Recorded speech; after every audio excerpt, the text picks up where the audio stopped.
welcome to my book nook. So before I start with my library haul, I just want to apologize for being away for so long. College has been consuming my life, and it's ridiculous because it's summer, but finally I had a break to just kind of relax and update you guys with my videos. So I'm going to get into this library haul. So today I went to the library and I have 4 books and I'm going to just show them to you because I'm pretty excited about them. This first one is In the Shadow of the Lamp by Susanne Dunlap. I am reading this one right now. I'll show you like the inside fonts and things like that. It's not bad at all. It seems really interesting. So in the flap it says, it's 1854 and Molly would give anything to change her circumstances as a lowly servant in a posh London house.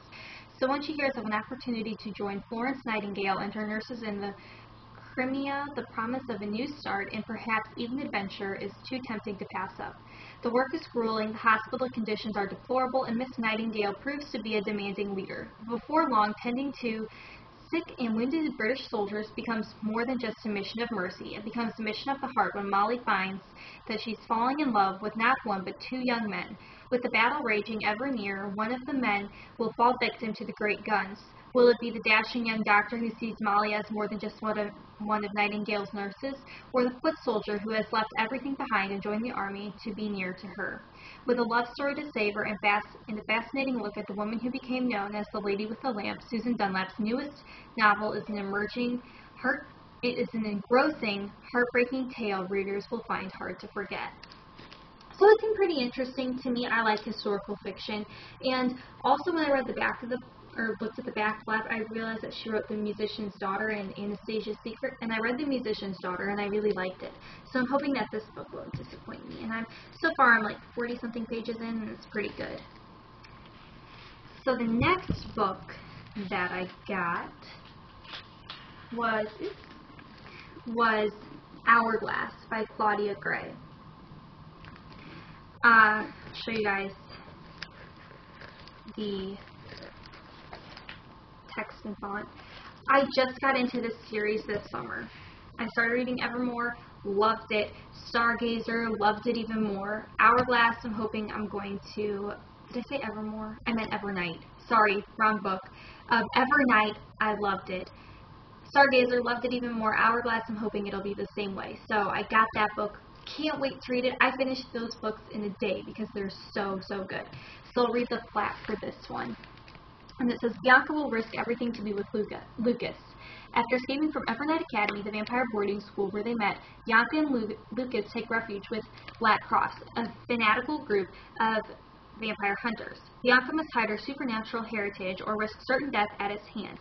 But when Black Cross captures her friend, the vampire Balthazar, hiding is no longer an option. Soon Bianca and Lucas are on the run again, pursued not only by Black Cross, but by powerful leaders of Evernight. Yet no matter how far they travel, Bianca can't escape her destiny.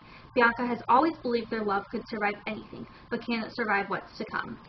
Ooh, I'm so excited. So this is Hourglass. Cannot wait to read that. And as I'm in the library, I realized, oh my gosh, they have the last book in the series there, which I was kind of shocked about because it's such a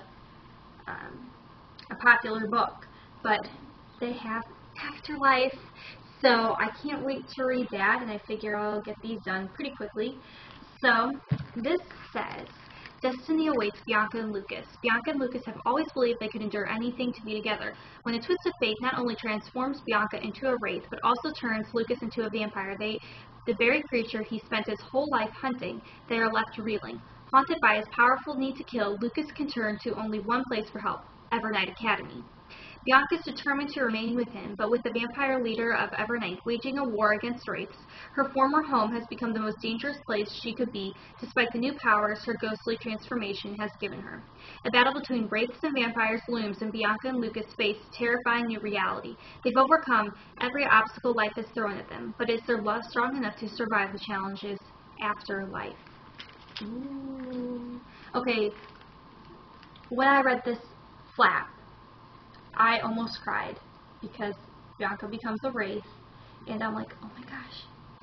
And Lucas becomes a vampire, and I'm like, oh, what's going to happen? So I cannot wait to read that book. So I'm really excited. And then the last book that I got, which I'm very, very, very, very, very excited about, is The Iron Thorn. This is by Kittredge. I'm so excited, so I'll read this to you. It says, in the city of Lovecraft, the proctors rule, and a great engine turns below the streets, grinding any resistance to their order to dust. The necrovirus is blamed for Lovecraft's epidemic of madness, for the strange and eldritch creatures that roam the streets after dark, and for everything that the proctors deem heretical, or born of the belief in magic and witchcraft. And for Io Grayson, time is running shorter by the day. Io's family is unique in the worst way. Her mother and her older brother Conrad both went mad on their 16th birthdays, and now a ward of the state nearing her own nearing her own 16th birthday, Io is trying to pretend that her fate can be different. Her future seems bleak until one day she receives a letter that reads simply, "Find the witch's alphabet, save yourself." Io knows the letter is from Conrad, but the last time she saw her brother was the day he lost his mind and attacked her before going on the run from the proctors. Could it be that he is sane somewhere and warning her to get out while she still can, or is it simply a message from a rambling madman? To save herself, Io must find her brother, and to do that, she must leave Lovecraft and venture into a world of heretics and air pirates, night creatures, and dark family secrets, before the clock winds down and she, too, succumbs to necrovirus. So it kind of seems really weird to me, but kind of cool at the same time. So, kind of excited to read this one.